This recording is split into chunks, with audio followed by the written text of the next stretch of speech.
Hello, this is Betty from Betty's Harvest Right Freeze Dryers group on Facebook. I have a tray that just came out of my Harvest Right home freeze dryer that has chicken legs, chicken feet, celery, carrots, and bell peppers that I simmered for 48 hours to make homemade bone broth. And I put the strained bones and vegetables, mashed them up, and put them in silicone pans like this one. This particular one is by the Celebrated company that I got from Michael's Craft Store online. Not trying to advertise or sell those molds, just telling you what I use at home. They come out like this when you take them out of the mold and you freeze dry them, so they keep their shape. I do many foods this way using those molds. I think it works very well.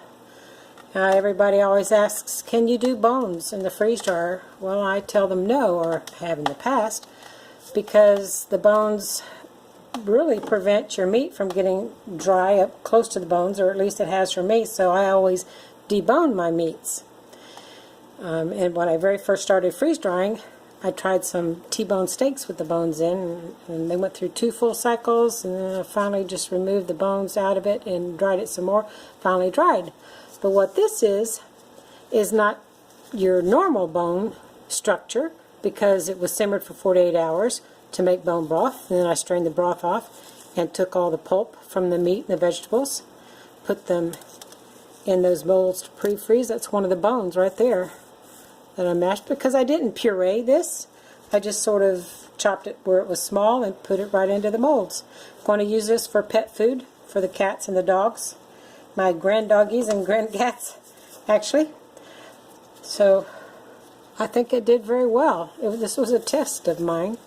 Go ahead and taste that with my bare, not taste it, but feel it with my bare hands. See, there's another one of the bones. Just mashes and powders because it was cooked for so long. A nice healthy way to make pet food at home.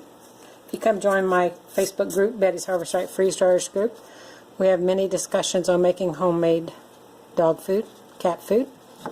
I like these. They did well. These ran for about 45 hours.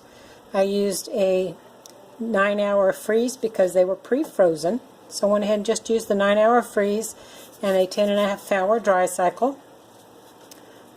You can see the vegetables in there. And then what I'll do is I'll just stack these. You can put these in those 1.5 pint ball mason jars. They stack up really nice. The square ones I'm going to put into Mylar bags. Very nice. If you'd like to learn more, come check out my Facebook group. The link will be in the description box. Thank you so much for watching. Have a great day.